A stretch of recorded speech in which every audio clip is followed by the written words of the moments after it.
Hello, you are listening to On the Topic podcast, home of time-relevant delicious podcasts, nostalgia, tales of woe, and words of pearly wisdom. I'm Dan. And I'm Alex, and welcome back to another episode. And this week, well, we've got something very special. But before we get into that, what have you been doing for the last couple of weeks, Dan? What haven't I been doing, Alex? All quiet. Well, I say we are the home of all these things. Well, I've got a tale of woe and some words of pearly wisdom. Oh, yeah. So back in April, I'd been suffering sporadically from toothache. So got an emergency appointment with a dentist. Travelled round to Gosport. Now, if anyone is unfamiliar with the south of England, Gosport is like on the other side of Portsmouth, if that makes sense. So if you have to get round to it, you can either travel round the island, across, and then you go down into Gosport. Well, or you get the ferry. You get the ferry, and it's fair to say it's probably not worth too much jumping on that little boat and going over there. But nonetheless, it's next door, and if you're ever in the vicinity, then it's something to do, I guess. But otherwise, there's not an awful lot else over there, Dan. No. So I drove round, typically pulled up at this dentist, and I could see the Spinnaker Tower literally from where I parked up. So I could have gotten the ferry. Would have saved me more time. But anyway, had a filling done and had a bit of an infection for 5 weeks. Went back to the dentist last week where I was given some antibiotics, and they said you need to have root canal treatment done. I thought, oh God, uh-oh. So, so this week, Alex, I had root canal treatment done.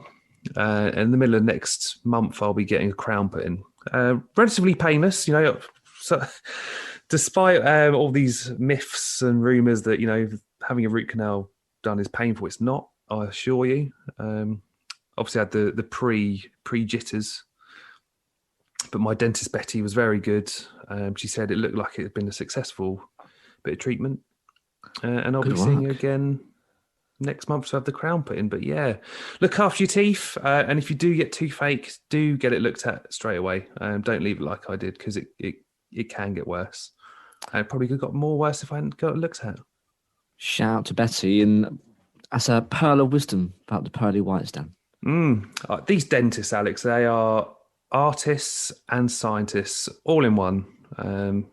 I told this to Betty and her assistant, and they thought about it for a second. I went, do you know what? You've got a point. I was like, you can have that one on me. All for the pleasure of a root canal. Well, okay. So you've obviously had some work done, but have you been up to anything else, Dan? Anything perhaps more exciting or non-expensive? Just enjoying the sun, Alex. It's been a beautiful week on the south coast. So you've been away. Bit further up the coast, I believe. Yeah, down the coast, going west down to a stretch of coastline called the Jurassic Coast.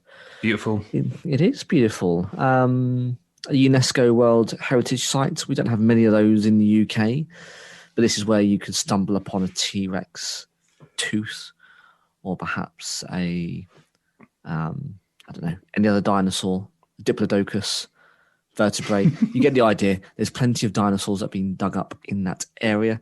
And if you go a little bit further along, just after New Forest, there's a lovely stretch of beach called Weymouth. So I stayed there with the family and had a lovely couple of days off. And yeah, we've got a bit of a, what do you call it, a heat wave down? I'm not sure if this is just summer, but we've got some sunshine down here on the south coast, and it's bloody lovely. So lots of suntans and lots of walks and lots of vitamin D. So if we're giving out some advice, Dan, make sure you wear some sunscreen, kids. Yes, that's absolutely really important. More pearly words of wisdom. Indeed. We are educational as well as giving you time-relevant, delicious episodes. So that's my 2 cents this week. But enough about that, Dan. Enough about our tales of woe and wisdom. We, this week, are going to be talking about TV shows that are being cancelled.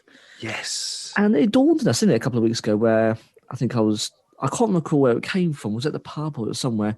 And we were talking, catching up, and I think you mentioned it, and this is your brainchild. And there's when you start talking about all of the various different shows that had either potential or they finished just well before their time, actually they rack up.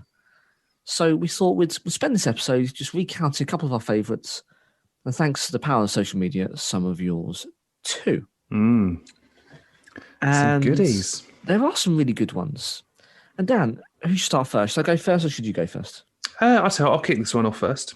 You kick us off. What have you got? Right, so first up for me, now if you revisit the binge watching episode way back in 2019, I mentioned this as an honourable mention. But I love it. I think it's fantastic. It's Comic Book Men. Oh, yeah. Now, for anyone that isn't familiar with Comic Book Men, you can catch this on Amazon Prime. There's only 7 seasons. And I know what you're thinking, Dan, 7 seasons is quite a lot. I'll get to the point in a minute. But to give people an idea of what Comic Book Men is about, AMC dives into the comic book culture with this unscripted series that follows the antics of the fanboys and around Jay and Silent Bob's secret stash, a New Jersey comic book shop owned by writer-director Kevin Smith. Now, you'll know Kevin Smith from films such as Clerks, Jay and Silent Bob Strikes Back, Jay and Silent Bob Reboot, etc. His films are like very low budget, but I think if you go check them out, they are very good and very funny. Yeah. I certainly didn't appreciate them growing up, but I think now I'm older. Somewhat of a cult following, isn't it? His films. Yeah. Cameras captured the banter of the shop's employees and its customers as they collectively discover the treasures of the comic book collecting world. And the staff, de facto leader Walt, shop whipping boy Ming, and comic book virtuoso Mike, among them, shares all the details with Kevin Smith via a podcast that is woven throughout the series. Smith has been a comics fan since his youth and has written several comic books based on his movies, including Clerks, as well as story arcs for the legendary Green Arrow and Daredevil comics. Comic Book Men is a companion television show to award-winning podcast titled Tell 'em Steve Dave and the lesser-known I Sell Comics, which is hosted on the Smodcast network. Now, as I mentioned, there are a few names in there, but this is the full cast, Alex. So you've got Kevin Smith, the owner of the store and a filmmaker and author whose films include Clerks, Chasing Amy and Red State, and whose books include My Boring Ass Life. Now, this is where I got one of the stories for our Divas episode. Bruce Willis. Good book. It's worth checking out. Walt Flanagan, Smith's friend since high school and the manager of Jay and Silent Bob's Secret Stash since 1997. That's no mean feat. Flanagan has also appeared in small roles in Smith's films and is a comic book artist himself, having illustrated Smith's miniseries Batman Cacophony and Batman The Widening Gyre. I got that right.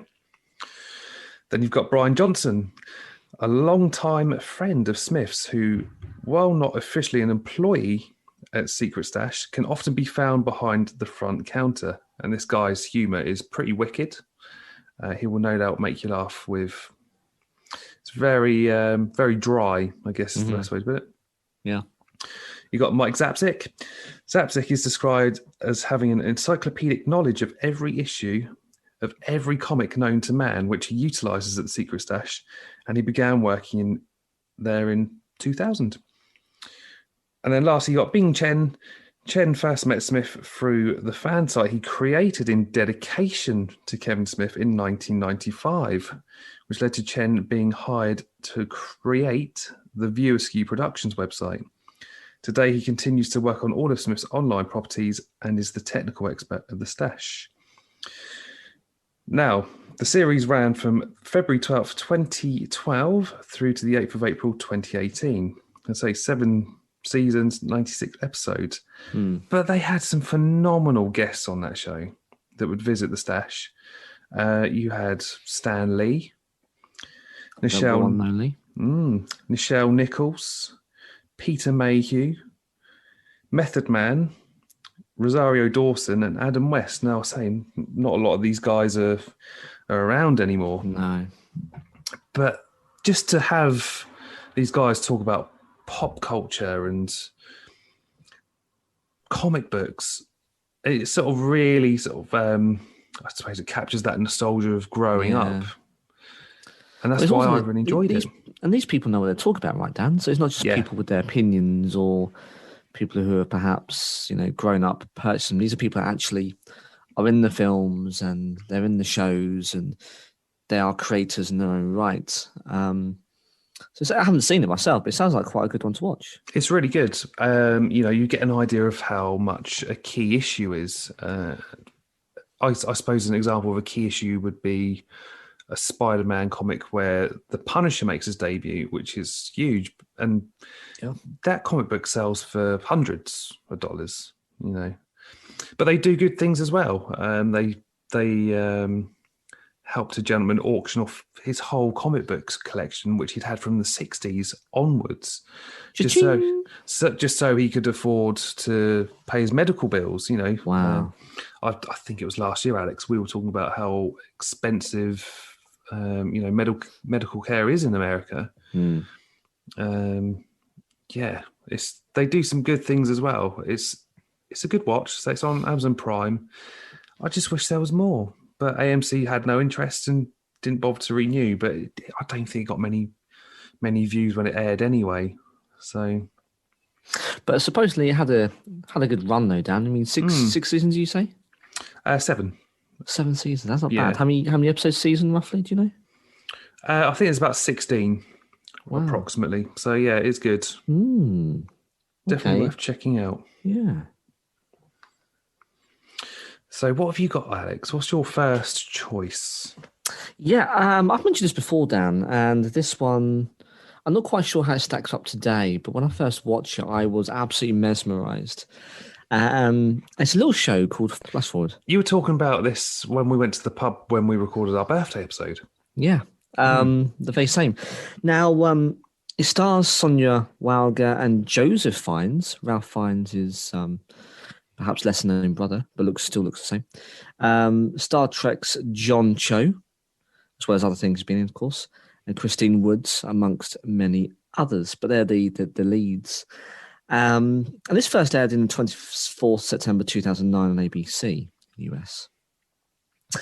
Now, if you're not too familiar with Flash Forward, it's based on the 1999 novel by Canadian science fiction writer Robert J. Sawyer, quite a famous novelist. Now, the series revolves around the lives of several people as a mysterious event that causes nearly everyone on the planet to simultaneously lose consciousness for 2 minutes and 17 seconds. So very on the nose. On October the 6th, 2009. Now, during this blackout, people see what appear to be visions of their lives on the 29th of April 2010. A global flash forward, which is 6 months into the future. Now, with that comes a lot of troubles, because Dan, imagine, I hope it never happens, because it doesn't sound too pleasant, but imagine if you blacked out and during those 2 minutes, 17 seconds, playing out in real time, you saw yourself in 6 months' time. What do you think you'd be doing? In 6 months' time? Any thoughts? Yeah. Well, what would you want to be doing perhaps then? Where would you be? Where are we now? We're in June, aren't we? So it'd be December. I mean, I'd like to think that, I'd be sat down watching some festive television with a beer, with the missus, and, maybe wrapping some Christmas presents. Oh, very nice. What about you? What would you want to be doing at this time in 6 months? I don't know, Dan. Probably sat by a beach somewhere. We don't often go away. We don't go away at all during Christmas. So perhaps I'm in the future, by the beach, playing in the sand with my family, having a jolly good old time. But who knows? But these guys certainly do in the TV program, and there are people, during their flash forwards, they are with other people. So not with their loved ones, not with their friends and family, with other people, with other partners, people they've never met yet, but they're obviously quite fond of these individuals in their flash forward. Some people who are witnessing a murder, some people are witnessing other things. So it's if you're in that situation, you're already quite drawn into quite a compelling storyline, because you think, well, what would happen if I was in that situation? what happens if I saw that? And then, of course, then there's some people who don't see anything, Dan. And that's because they're brown bread. Uh-oh. So it's really interesting how some people come to terms with the fact of, they are just a very small percentage of the whole population of the world that don't have a flash forward because their time's up soon. And then they've got to come to terms with that. And it's all about their predestination and, your future and can you change it? And it's all this kind of stuff. It's very interesting. And there's lots of philosophical kind of questions out there. But nonetheless, I really enjoyed it. And it was supposed to be in the same universe as Lost. Now, with fans and critics of the same of that program. We talked about it very recently in prior episodes. And in the first episode, there's, I think, John Cho and Joseph Fiennes are both detectives.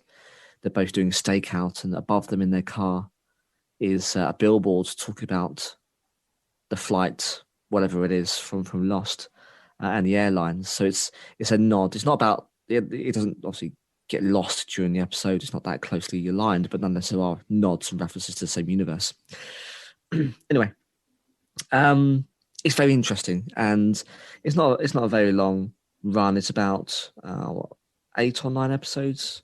And yeah, in May 2010, ABC announced that Flash Forward had been cancelled. So it wasn't long after it being released, just a mere 6 months. Now, the season finale for season 1 was shot before it was known that the show had been cancelled. And in that episode, they showed a Flash Forward event happening more than 20 years in the future, which is more aligned to the book. So it left viewers not so much on a cliffhanger, but unless wanting more, because once they've tied up all the loose ends of the first season, you then got it all started again at the very end of the episode. But alas, we didn't get to see it. Now, interesting enough, critics, it was really, really good, Dan. Now, critics said that Flash Forward received generally positive reviews.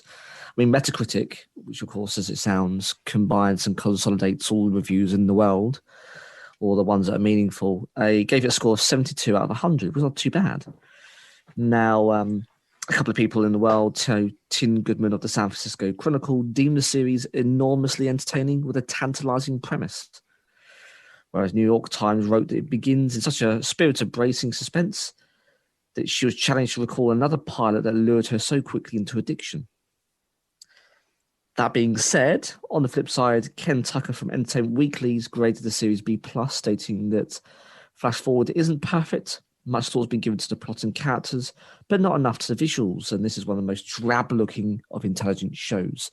Now, in his defense, it doesn't really need special effects because you talk about the people and the relationships and how the world is coming to terms with this quite devastating event. Because, people are driving down the motorway, they black out. Do they ever recover from the ensuing car crash? So it's quite dark and it's quite deep philosophically. But nonetheless, it was relatively well received, to the point that when it launched, there was 12.4 million viewers in the US. Oh wow! Which is not too bad a feat to achieve, but ratings ended up declining to about 1/3 of the figure. Now, see, that's still not bad, is it? It isn't, but then there's a lot of people in America, Dan. I'm not sure if you know that, and the ratings, that's a slim amount compared to, I guess, other shows that were airing at the same time. Now, there was also an unexpected hiatus, which they believe that also drew out between episodes, people, forgetting what's happening or lost interest. Now, over here, the show was given a primetime slot, apparently on Channel 5, Dan. Now, if you recall Channel 5, there are more channels now, guys, but there was only 1 to 5 channels back in the day. Channel 5 back in 2009, it wasn't really doing an awful lot apart from soft porn in the very early hours. That's true. And maybe some very poor news coverage. So even if it had prime time, it wasn't a particularly great channel, wasn't well established. It's not too bad now, actually. I think it's pulled its socks up and is actually half respectable. But as a result, over here, it didn't do too great. And of all the different shows that are around, it ranked 44th most watched show of the season. Now, despite this cancellation, it was also nominated for People's Choice Awards, Primetime Emmy Awards, and Hugo Awards. So people loved it, but it just didn't put in the bank, Dan. So it's a bit of a shame, man. but the concept was mind-blowing. They've never done anything quite like it since, in my humble opinion. So I think it's still worthwhile doing. They didn't leave it too much on a cliffhanger. It's still in its own right, quite an interesting concept. It is quite finished for the first season. So if you could grab hold of a stream or find it somewhere, flash forward, it's pretty good. But well before its time got cancelled. So that is my first one, very strong one. Hopefully I've spurred some of our listeners on to try and at least look it up, if not try and grab themselves a copy. But yeah, that's my first one, a strong one. And very sad, Dan, because I was looking for more. But otherwise, yeah, flash forward, that is.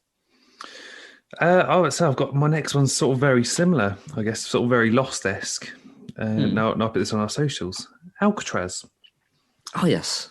Yes. This was created by Elizabeth Sarnoff, Stephen Lillian, and Brian Wingbrant. I think I got that right. You know, we're also the home of not getting names correct. And produced by one and truly J.J. Abrams and Bad Robot Productions. They're doing those guys, don't they? Or so you think. So for the synopsis for Alcatraz, on March the 21st, 1963, 256 inmates and 46 guards disappeared from the Alcatraz Federal Penitentiary without a trace. To cover up the disappearance, the government invented a cover-up story about the prison being closed due to unsafe conditions and officially reported that the inmates had been transferred.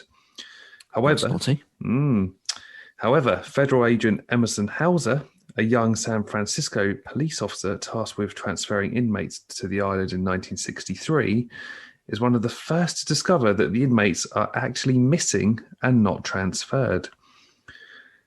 In the present day San Francisco, the 63s, as the missing inmates and guards are called, begin returning one by one.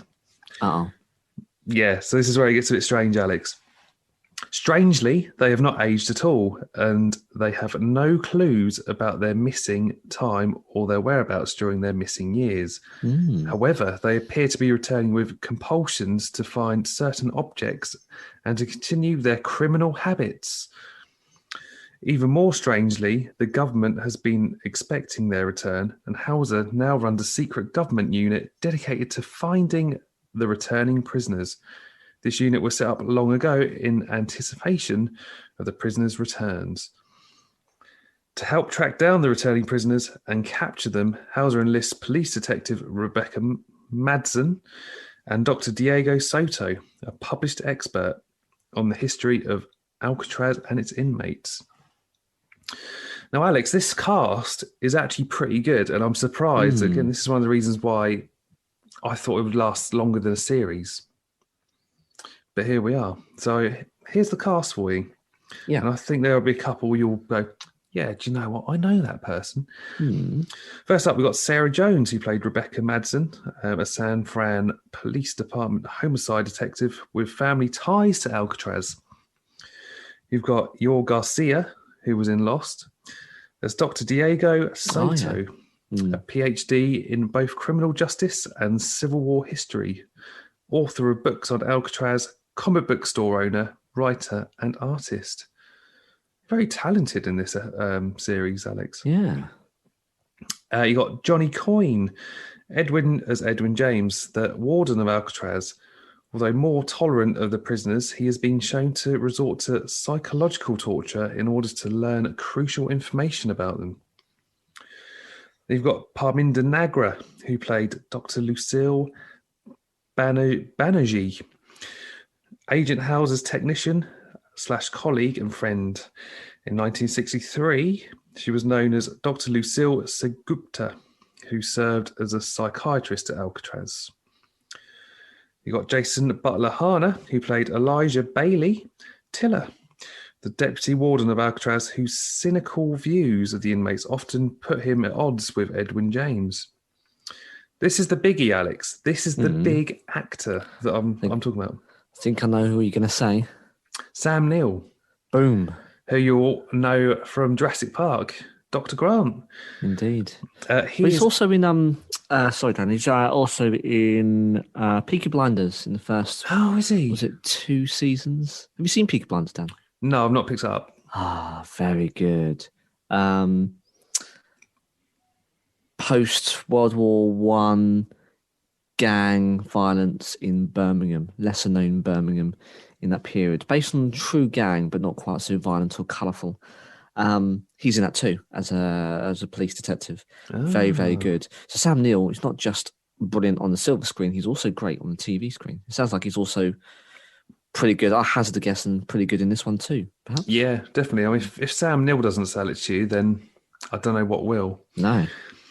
But he plays Emerson Hauser, as I mentioned, an FBI agent and former police officer who arrived on the dock at Alcatraz to find the prisoners gone in 1963. He currently heads the Alcatraz Task Force. And then lastly, you've got Robert Forster, who plays Raymond Archer, or previously Ray Madsen, who was Rebecca's great uncle and former Alcatraz prisoner guard. Now, this only ran from January 16th, 2012, all the way up to March 26th, 2012. 13 episodes in this one season. Now, Fox said Alcatraz started off strong, but dropped to half of its audience by the end of the season, hence the network pulling the plug. Do you want to know why they pulled the plug? Do tell, Dan, because it sounds like this is it's still not quite so severe as it sounds on paper, but I suspect there's something else contributing, perhaps. Now, I'm a little bit bitter about this because I watched this as well, and it got a little bit shite. They decided to keep Kiefer Sutherland's touch for a second series. Right. After struggling ratings through its first and second seasons, Fox opted to cancel Touch, the concept-driven drama from Heroes creator Tim Kring, opening to a jaw-dropping 12 million viewers, which, again, that's quite a large viewing for... It's still quite a following, isn't it, Dan? But by the end of season one, the Kiefer Sutherland star was on just over 3 million. By the end of season two, it was only getting just over 2.4 million viewers. In comparison, Alcatraz started at just over 10 million viewers and dropped off to 4.75 million for its season finale. So I feel like it was stronger than Touch. Yeah, it sounds like being robbed. And I guess Kiefer Sutherland, that was in between a couple of seasons. So season 6, maybe 5 of 24. So he was flavour of the US Airways, so to speak. So I suspect they wanted to bankroll a familiar face, but it sounds like to the detriment of Alcatraz. I know I'm sort of cramming in two here, but I say Touch wasn't my first choice. But if anyone wants to know what Touch is about, it centres on former reporter Martin Bohm, who's played by Keith Sutherland, and his 11-year-old son, Jake, who's played by David Mazouz, who you'll know from Gotham, who plays, I want to say Bruce Banner. That's the Hulk. Bruce Wayne. Jake's been diagnosed with autism. Unfortunately, Martin's wife died in the World Trade Center during the September 11 attacks. And he's been struggling to raise Jake ever since, moving from job to job while tending to Jake's special needs. Jake has never spoken a word, but is fascinated by numbers and patterns relating to numbers. I don't know who wrote these notes, Alex, but it wasn't me. Spending much of his days writing them down in notebooks or on his touch screen tablet and sometimes using objects. I mean, if you're going to choose between the two, which one have I sold you here? Oh, 100%. Sam Neill and disappearing inmates. And clandestine organisations are expecting these people, for sure. It sounds like it's got an interesting journey ahead of it. But as I say, I think they probably bankrolled the wrong one based on his efforts on 24, which I think was on the same network. Yeah, they were. But I mean, one standout episode for me, I mean, all these inmates return and they commit different crimes. The one that stands out for me, there was a guy that would plant landmines and hide them discreetly. And wow, that's dark. He hides them on the beach in San Fran. Jesus. Yeah, it's quite dark. It's quite gritty, and it ended on this cliffhanger. I don't want to ruin it for people because I know if people go out there and watch it, they'll be like, "Oh yeah, this is really good." But I hate to disappoint you. It got cancelled, and there's no season 2, so we'll never know. It's There's no tragic. closure whatsoever for any of the characters, or just some, or none at all. I mean, if you sort of read into the finale, then I suppose there is a little bit of closure for some of them, but it sort of okay. leaves you wanting more. You want to know what happens next. So yeah, I was really disappointed as soon as I sort of found out Fox had cancelled it. I thought, oh, that sucks. I genuinely thought it had a bit more life in it, and I know some of our listeners commented. Gavin, especially one of our regulars, he was disappointed to see the back of Alcatraz, and he believed there was more life in it as well. But do you know what? Here we are. Gone too soon. It really is. Oh, it's a bit of a tale of woe, that. It is. Jeez. But right, what's your second choice? I'm expecting you to sort of carry on where you started, Alex. we're going to fast forward to actually last month, Dan. I talked about this in our last episode, things that were entertaining us during lockdown. Jupiter's Legacy, Dan. Oh, okay. I mentioned that in the episode. There's a link in the description below. How I actually did quite enjoy it. It's a little bit slow, but I think it was building and it was interesting and it had lots of character development.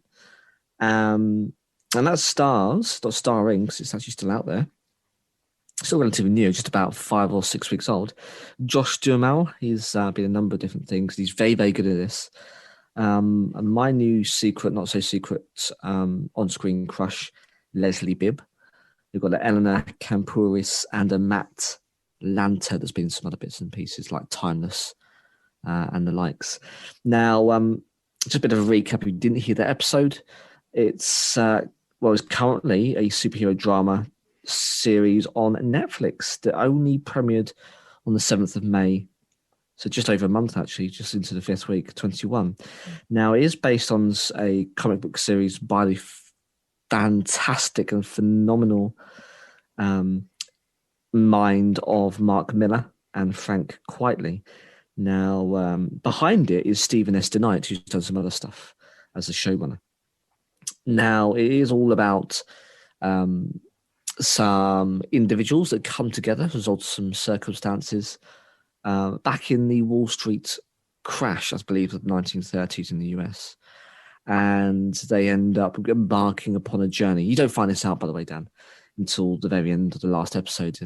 It works in real time, modern times, and flashbacks to the start and the origins of this superhero team. Anyway, it deals with concepts of morality, and they always hold themselves true to never killing, always apprehending, a bit like Batman, and never interfering with politics.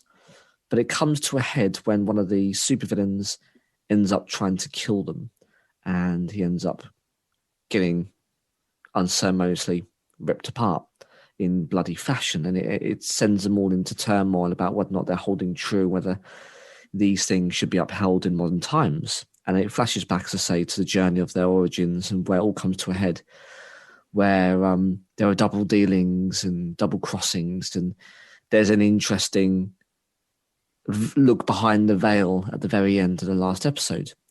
And it does promise to go on to some really exciting stuff now that everyone knows what's going on and we know what's happened. So you've got kind of this, what's happened between the 30s and 2020, 2030. And then 2030 current time, now this has happened, what that means going forward. So you've still got 2 sets of stories to tell. But it's binned off, Dan, in week 4. Man. Now, not because it was shit, because I actually think it's pretty good. But it was because when it came down to the cutting board, the execs at Netflix, it's their money, not for me to say what they spend their money on, but decided this is going to be one of the shows they'd been off and not renew and they'd put into other projects. And just to give you an idea about it, so critics had said on Rotten Tomatoes that it was about 38% positive, with an average rating of 5.2 over 10. So not great. And they usually give a website consensus, and apparently it says despite some truly epic fights, they are pretty good. I mean, the CGI in it, Dan, they didn't hold back. It's pretty good. It's almost film worthy. Jupiter's Legacy is simply too overstuffed and slow moving to land many narrative punches. David Griffin of IGN, mixed bag in IGN these days. It used to be quite good, but nowadays they seem to have an agenda that's being pushed. Perhaps if their palms are crossed with silver, let's put it that way. Yeah. They used to be quite independent, but I'm not quite sure that's the case these days. But anyway, if you were interested, David Griffin says that it's a rating 7 out of 10 and writing that it delivers plenty of exciting superhero action, compelling stories and memorable characters. I don't disagree. Now, Jupiter's Legacy was the most watched show of the streaming service during the week of May, garnering 696 million minutes of viewing, which is no mean feat. Now, the show also topped the week of the May 10th to 16th with nearly enough 1 billion minutes viewed. Wow. However, it was binned off because not long into shooting, the show found itself over budget and running behind. And with The Knight, never one to perhaps shy away from speaking his mind, he clashed with Netflix over creative differences. The production was shut down halfway through its 8-episode shoot, and The Knight was replaced by someone else, a Sang-Kyu Kim, who then had to reshoot some of the episodes. I don't think you personally feel that change of influence, but nonetheless, it didn't help it. Now, issues didn't stop there, apparently, because after wrapping production, the show spent a significant amount of time in 2020 in post-production. Now, I can't say that a lot of it was its fault. I'm not sure if people are aware, but it was a global pandemic. so who hasn't been affected by it? And I know certainly the entertainment industry has been. However, Louis Leterrier, the filmmaker behind Netflix acclaimed Dark Crystal and Lupin. Lupin's second season is out, by the way, now, guys, as of recording. Brilliant. He was brought in at the 11th hour as a consultant and was moved too late to help it out. Now, with episode spends now reaching way above what was really asked for, apparently The Knight still says that, he had the right to ask for it. He says that Marvel shows are 15 million to 20 million per episode. And if you're going to make a big superhero show, you need to at least match that. But Netflix didn't agree. And obviously they saw what the bank was, perhaps not the return on investment, and didn't want to put more money into it. So within 5 weeks, Dan, it's been binned off. And it's actually still out now. It's fresh as a daisy. Now, I really enjoyed it. I'm not going to go over it again. I'll give a full synopsis in the last episode about what we're entertaining us. I am entertained by it. I did really enjoy it. I was actually hoping for more because it really does set the scene for future seasons, and the CGI was brilliant and the acting casting was phenomenal. So I'm really sad, Dan. I think they didn't call it correctly. It's really unfair, the cast. Who did a blinding job, and I think a lot of things just went against it. But nonetheless, we are where we are, and Netflix are known for doing that. And look, it's their money. It's their IP. They can do whatever they want. So, it's a shame, but that is Jupiter's Legacy. There's a legacy of, just one season. There is no more. And that is my second one. Before I kick off my third one, I'm going to ask you a question, Alex. Go on, shoot. Are you watching anything presently where you sort of fear that it might come to a sudden end and, it won't get picked up again, or... it will leave you sort of hanging, much like I was with Alcatraz. Yeah, I did mention it just a second ago, Lupin. And the only reason why I say that was before it was announced they're doing the second one. It's a French-speaking, so subtitled for those who can't speak it, show all about, a very intelligent man who is a professional thief and embarks upon heists. Now, and not a lot of people I know, not to say that I'm a good kind of measure of popularity, but not a lot of people I know have seen it. It's not really that often talked about. So I was rather concerned at getting to the end of that season before they announced second, that it binned off. Because you don't tend to find that non-native speaking shows do particularly well. We are ignorant in the West. and we don't have that appetite as perhaps we should, or definitely should, in learning other languages. So if they speak English or a version of it, we're interested, and I find that really depressing and really embarrassing. But unless it's a reality for entertainment, so I was really worried, Dan, because it was really good. Omar Sy, the lead character for Lupin or Hassan Diop, as the character is known as, is brilliant. It's one of the best streams I've seen in a good couple of years, and so I was really worried. But thankfully, literally, I think a week after I'd finished watching it, they'd announced that they'd continued filming. They've got some screenshots ready for us viewers who are interested, and have now released it now. So happy days, Dan. But that one, because of the Western ignorance of learning languages, I was really worried. But thankfully, it's pulled through for a second series. Lovely. How about you? Sorry. How about you? I am hammering through season 3 now of Manifest, which I mentioned in What's Entertaining Us in 2021. No, I don't know what's happened at the end of season 3, but it has come to a conclusion on a cliffhanger, of course. But there's still no word if it's been renewed for season 4. So I'm sort of a bit edgy. I don't want to get to the end of season. Are you going to persevere, or are you going to wait? Because I know some people go, well, I'm not going to watch it unless I know that I can actually have a satisfactory ending. Are you one of those people, or will you see it and then hope for the best? I'm going to see it and just hope for the best. Good man.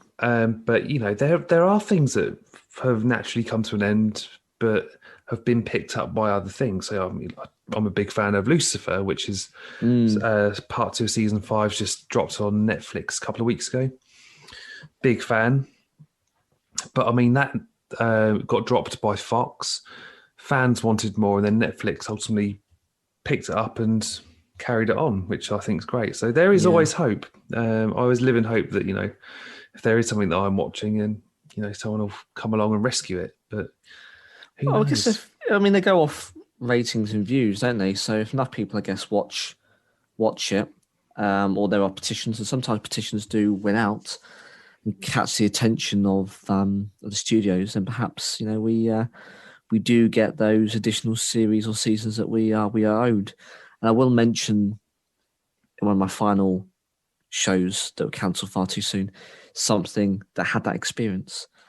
But yeah, it's a bit, not everything's a given in the world of streams and films these days, Dan. You're not always going to get that next follow-up one. So it is a bit unsettling, especially when it comes to a cliffhanger about whether or not actually going to see it pay off. Yeah. My third and final TV series, this might be on your list, Alex. Oh, yeah. Heroes. It is one of my ones, yes. Oh, okay. I mean, if anyone isn't aware of Heroes, it's an American superhero drama television series created by Tim Kring, as I mentioned earlier in the episode. The plot of Heroes is designed to be told in a similar way to the way comic books are told. Each season of Heroes contains 1 or 2 volumes. There are several main storylines in each volume. As the main plots develop, smaller, more intimate stories are told within them. Each main character's stories is developed separately, and as time passes, their paths cross, and it is explained how their stories are intertwined and connected. This is the story of ordinary people who discover extraordinary superpowers after a solar eclipse reveals them, and how these abilities affect the characters' daily lives. Yeah. It all begins with a seemingly ordinary group of people who gradually become aware that they have special abilities. The story develops showing their reactions to these powers and how this discovery affects their personal and professional lives. I mean, this is no different to reading comic books, really. It's just shoehorned into a television series. It's done in such an intricate and clever way, and it doesn't sort of feel too much. No, it's quite innovative. And I remember watching it when I was in university, you know, trying to seek out streams, because at that time there was months between shows going live in the US and us picking it up or getting assigned to a European audience or channel. So I was eagerly trying to get streams or downloads off it. And I thought it was brilliant. It was very captivating first season, and there's nothing else quite like it. And The show is very well directed. It still has. I started watching it again, I don't know, about 6 months ago, and albeit a little bit slower than I guess more recent shows or series. It's still got that polish down. It still holds up today. It's really quite good, apart from the obvious telltale signs of time that's lapsed, flip phones and the likes. It's still pretty good.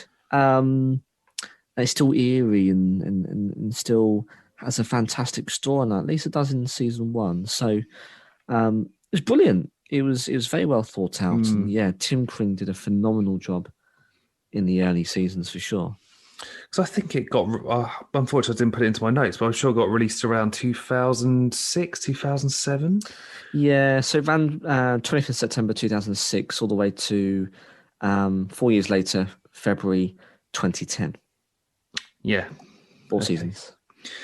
I bought an illegal copy of seasons 1 to 2 when I went travelling. I think I picked up in like some, I don't want to say a black market because it wasn't. It was just like little stalls that had like loads of copied DVDs. I bought loads of them. I'll be honest with you. I bought Heroes, Supernatural. I've lost them all since, but I have purchased Heroes as a box set from HMV a few years ago. Seasons 1 to 4. I still love it. I just can't get over the fact they gave us a absolute cliffhanger at the end of season 4. And, well, I say we didn't get any more. They rebooted it and they had Heroes Reborn. Yeah.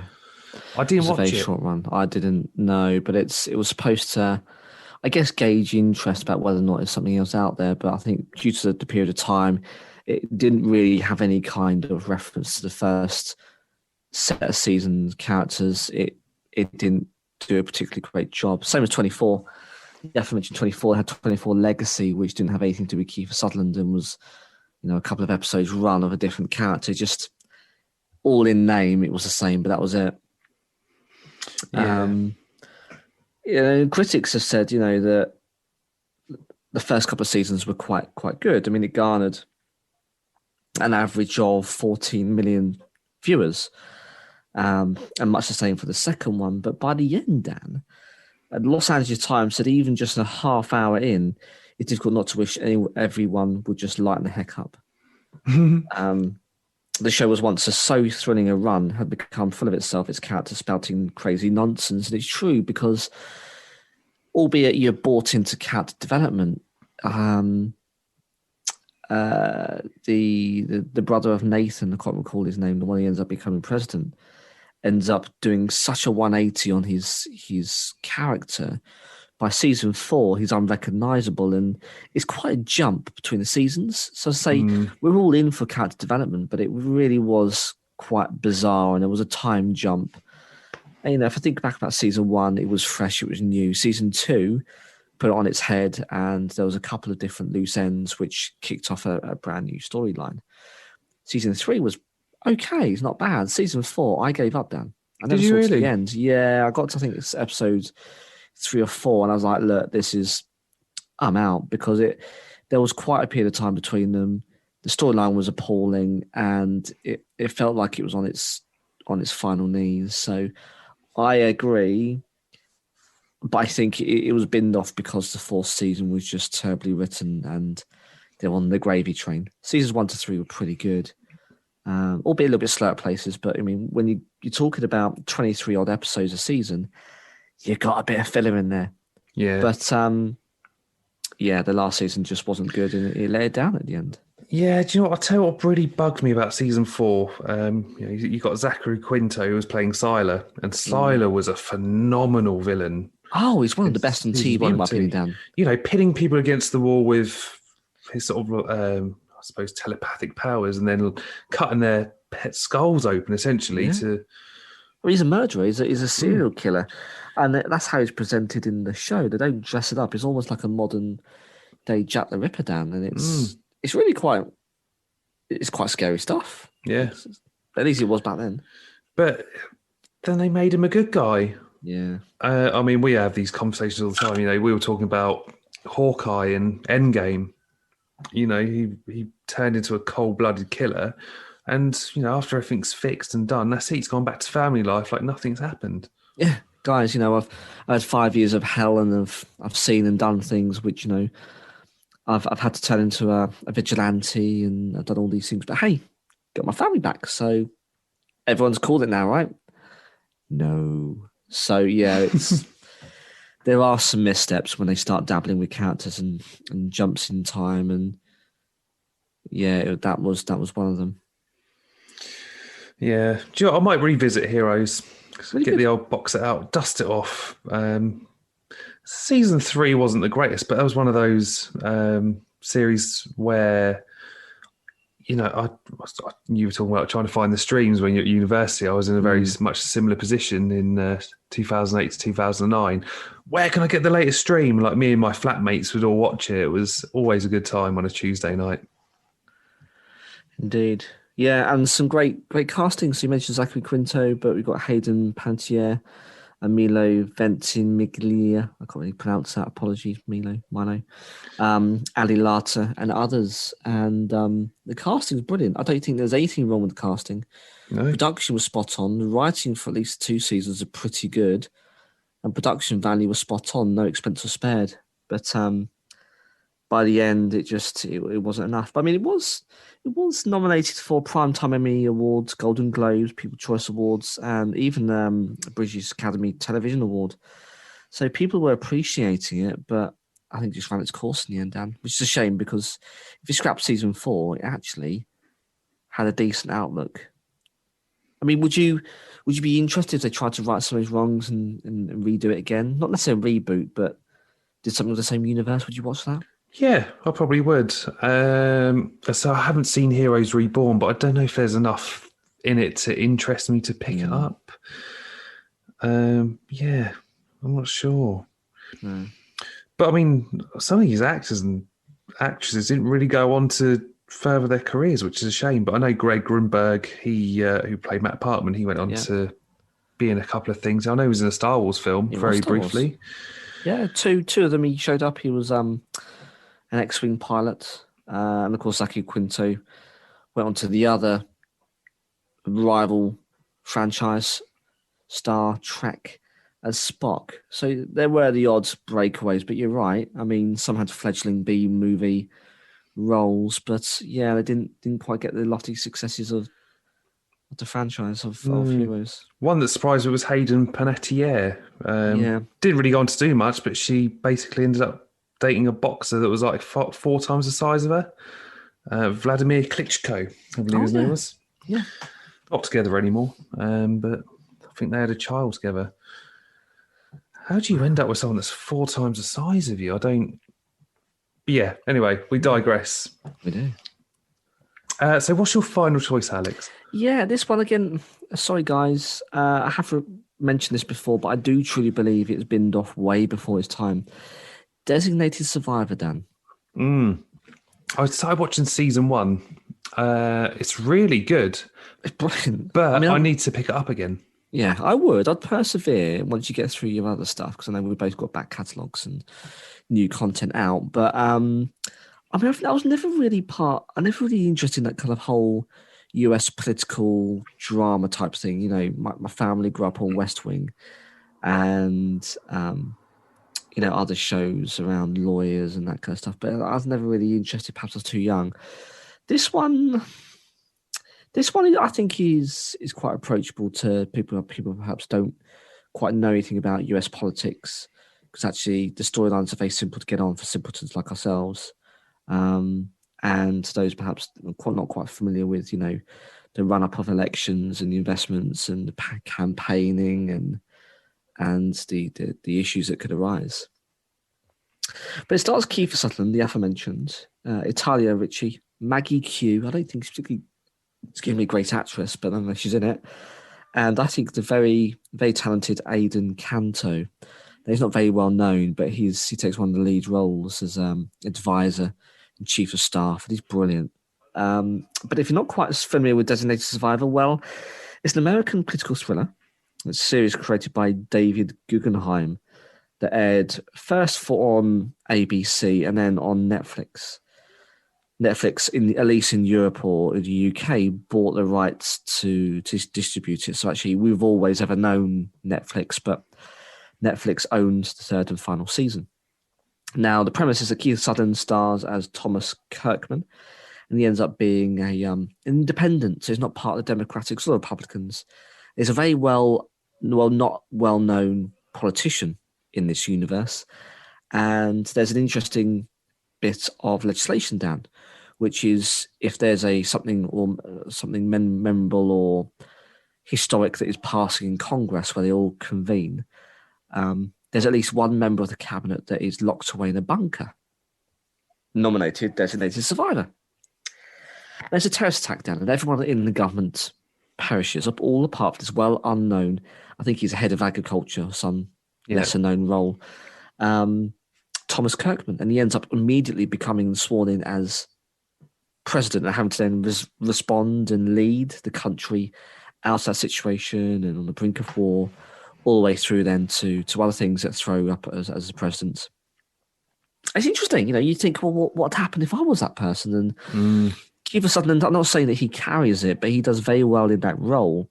He's not an action hero, but the script is brilliant. He gives some brilliant speeches as the president, and he's believable. And, when a family's thrust into the White House and taken that role, you can see the stress and strains, and I really enjoy it. And it's a great series. Now, it was on ABC, as I say. They took up 2 seasons and then it finished. Now, I was watching it on Netflix and I was like, oh, crikey, this is really good. And it wasn't necessarily on the cliffhanger, but the end of the second season, he's running for a second term. And they didn't actually announce the results. He's in front of the TV or something, or he was back at the White House and then waiting for the results. But I was hoping for a third one. But then when news came to ABC, binned it off, I was really quite upset because I actually really quite enjoyed it. I still thought there was some stories to tell. Well, so did Netflix, because they picked it up, but just for one more season. And I think there's 9 episodes or so. And I think they did some justice. They did press the fast forward button on the format of the show. Did a small episode arc. They couldn't quite do a lot of the storylines that perhaps had double that to expand and to delve into, but it was quite good. And yeah, I thoroughly enjoyed it. Now, I'd hope that perhaps try and squeeze another, but I'm not sure if that's wishful thinking. But to give you an idea about what the critics said, well, Rotten Tomatoes gave season 1 87% based on average rating of 7 out of 10, which is not bad.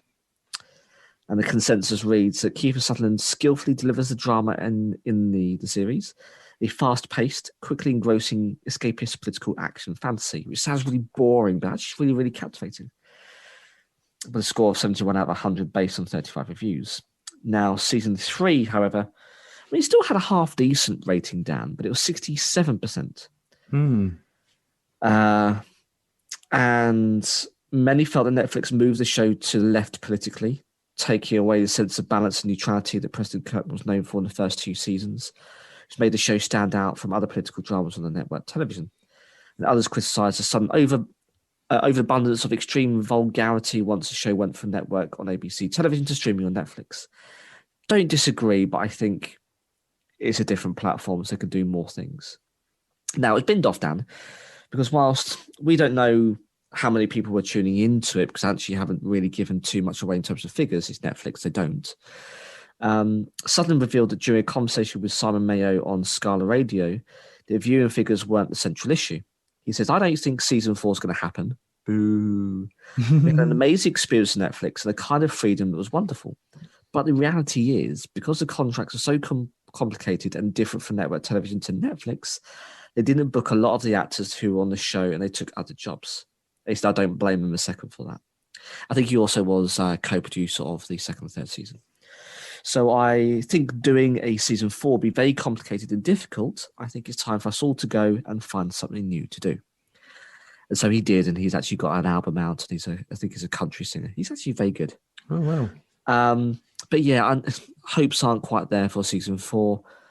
We'll see if they've got some spare cash floating around and if the viewing figures stack up. But I really enjoy it, and that's coming from someone who doesn't have a clue about US politics.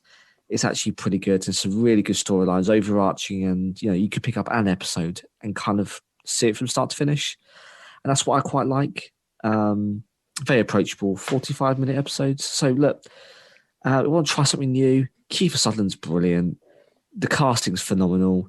If you want to get something new, it's Designated Survivor, but you have only got 3 seasons. But as I say, I think Netflix knew it wasn't going to renew it, so it's not on a cliffhanger.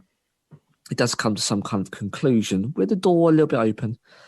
But I really enjoyed it. So that's my last one, Dan. And with sadness, I say that's no longer with us. Oh man, so many have hit the graveyard. It's genuinely quite sad. It is. But we've got some from our listeners, and actually they've chosen TV series that we haven't. Oh, yeah. First up, we've got Pilotera Podcast. Hello, guys. Bonjour.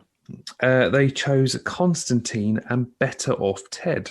Now, I've just crammed in some synopses into my notes. So Constantine is an American occult detective drama television series developed by Daniel Cerrone and David S. Goyer for NBC. Based on the DC Comics characters of the same name. It stars Matt Ryan as the eponymous John Constantine, an English exorcist and occult detective who hunts supernatural entities. Now, this only aired for 1 season. It premiered on the 24th of October 2014 and it concluded on the February the 13th, 2015. Better Off Ted.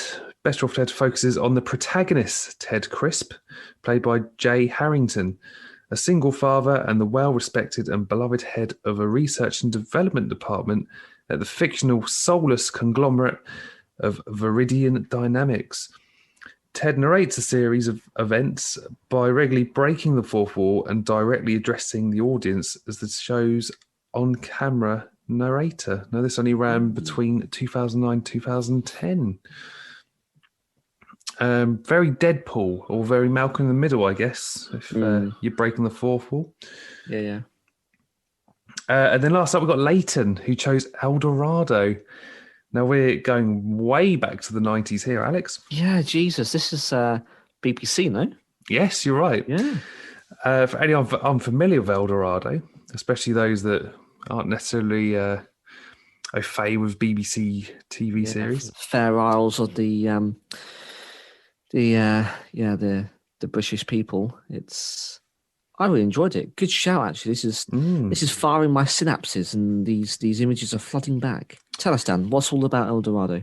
This is a soap opera created by Tony Holland from an original idea from John Dark and Verity Lambert of a glamorous upmarket soap focusing on wealthy British expatriates, similar to US soaps Dallas and Dynasty. The show ran only for 1 year, from the 6th of July 1992 to the 9th of July 1993. It's set in a fictional town of Los Barcos on the Costa El Dorado in Spain, and following the lives of British and European expatriates. The BBC hopes it would be as successful as EastEnders and replicate some of the sunshine and glamour of imported Australian soaps such as Home and Away and Neighbours. Anyone unfamiliar with EastEnders? Well, it runs 4 days a week. Got a little bit bored of Phil Mitchell. And then you got Home and Away and Neighbours, which I think, as you mentioned earlier, Channel Alex. 5. Channel 5. Yeah. They bought the rights. Home and Away was always was it Channel 3 had it originally? I don't know where it's moved from. But yeah, Neighbours was always a BBC job, and again that tailed off in recent, I think, the last decade or two, and has moved to Channel 5. But El Dorado, do you ever watch it, Dan? Do you recall that one? I know of it. It certainly wasn't something that I watched back Really in the 90s. I was more of a Jonathan Creek fan. Yes, which was very good. We talked about Jonathan Creek previously. Yes, that's a really good one as well, with Jonathan Davis, comedian and very intelligent guy on various different panel shows. I'll tell you what, actually, I've got a little story about Neighbours. Oh, yeah. When I was at university, Alan Fletcher, who played Dr. Cole Kennedy, came to visit, and he did a bit of singing, and I've actually got a photo with him somewhere with my flatmate. A very drunk Daniel was there that night. He drank a lot of beer and I think a lot of rum. Best kind. The best kind. Well, he actually, interesting enough, he also did the university rounds, and he played at our university in Portsmouth, where I did study, and hence why I'm here now. I did our student union, and he did an appearance. So I don't think he's a DJ. He just appeared alongside a DJ, and yeah, he entertained the masses on a Wednesday night, which is student night here in Portsmouth. So he's well known in some circuits, and he's still around, Dan. As you say, I think he's even still in Neighbours. I think he is. And he's somewhat of an unofficial national treasure. An Australian import. Indeed. Wow, that's it. That is all of our cancelled TV shows. But of course, if you do have any more that you want us to mention in a future episode, let us know. Indeed, yeah. I mean, you could have mentioned things like Veronica Mars, Dan, and I never got on that one, or Firefly. So if you're particularly interested in those or fans of those things, by all means, get in contact. Let us know. You can leave us a message and tell us why it was so important to you, or perhaps your thoughts on why they came to a premature end. And we've got some contact details, Dan, including our new website. Do you want to reel them off? Yes, so we are on Facebook, Twitter, and Instagram at On The Topic Pod. We've got Gmail, which is onthetopicpodcast@gmail.com. And of course, we've got Anchor, where you can leave us a voice message where you can be like some of our previous listeners and we can put you into the show. Alex, what's the website? Because I've forgotten. Yes. No, fair enough. It's our second time I'm announcing it. It's brand new. If any of those pass you by, this is the one to remember, guys. All the links are on there to all of the different podcast distributions and some little bit of information about who we are. Our mugs are on there with some lovely words and anecdotes. It's On The Topic Podcast, all one word, .wordpress.com. That's On The Topic Podcast .wordpress.com. Go have a look, see our faces to the voices, click on the links to listen, and you could also stream it straight from the website. So if you don't have any of those podcast platforms, don't worry, you can stream it straight from WordPress. Beautiful. Yeah, that's technology. I know, it's great, isn't it? And that's our new website. Indeed. And we've got a lot going on at the moment as well, Alex. I feel like we've got a busy few weeks. Yeah, so we've done a couple of runs of the Marvel TV series so far. Brilliant ones, actually. WandaVision and Falcon and Winter Soldier. We enjoyed it thoroughly. Go and have a listen to it in our back catalogue. But Loki, Tom Hiddleston, has adorned our screens. And we've already had the first episode of is it a 6-episode run, this one? Yes, I believe so. So I guess we'll do 2 parts, cover episodes 1 to 3 and then 4 to 6. Usual rundown of the story, few Easter eggs and all the good stuff. Good things to look out for. So yeah, the first episode's available at the time of recording. So go and have a look at that and join us on the sofa in a couple of weeks' time. We'll give you the lowdown of the halfway mark. Indeed. We've got some guests coming on the show, Alex. We've got Leah Holford and Paul Messer Photography, another dynamic duo on the South Coast. Looking forward to sitting down with those two and seeing what they're up to. We talking about some of their past projects and some of their upcoming ones. Also, E3. Now, we didn't get a chance to do this in 2020 because, COVID. But we did an episode in 2019 of what we were looking forward to in the computer gaming world. And I'm quite looking forward to it this year, Alex. Should be good. Can't wait to dive back in. I know what you're thinking, guys. You're both in your mid-30s now. You should not be playing computer games. Well, I don't care. Get in the sea. I enjoy my computer games. You've got to have some kind of escapism, and now more than ever, that's really important. So that's a couple of weeks away. We've got Black Widow. That's going to be at the cinema, Dan. So I'm hoping, if all goes well, and Boris Johnson, who apparently is so-called leading this nation through this pandemic, pulls his socks up and helps us through to glory, we may well still be able to go and see it at the cinema. So it'd be damn sight cheaper than watching it on Disney Plus at £30 a pop. But either way, we'll hopefully be able to have a review of that, and that's out in just under 4 weeks' time as of recording. Yeah, we've added more to the ideas catalogue as well. One that I threw to you after watching Cruella on Disney Plus was Misunderstood Villains. Yeah. I think that'd be a fun one to dive into. Disappointing finales of films and TV series as well. Yeah, we've got a lot going on. Plenty to keep us busy, but keep an eye on those socials. We post almost daily. If it's not memes, of course. My favourite. Yeah. Go give them a follow. Get involved. Indeed. But yeah, for another week, I've been Alex, sweltering in the South Coast sun. And I'm Dan, who can no longer feel pain in one of his back teeth. I will see you next time.